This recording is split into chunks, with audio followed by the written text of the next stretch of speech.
Did you know a Spanish philosopher once told fascists to their face they would never convince anyone, even though he knew it would cost him everything?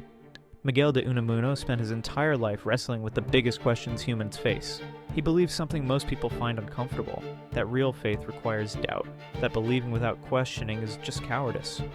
While others sought easy answers, Unamuno embraced the contradiction. He said we need to believe in something beyond death to make life meaningful, but reason tells us death is final. Instead of picking a side, he called this tension the human condition. Both the monarchy and the republic exiled him for refusing to bow down to their certainties.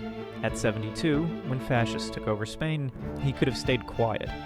Instead, he stood up at a university ceremony and declared they would win through brute force, but never through truth. 3 months later, he died under house arrest. Unamuno's final lesson echoes through time. Authentic living doesn't come from finding comfortable answers. It comes from having the courage to live with the questions.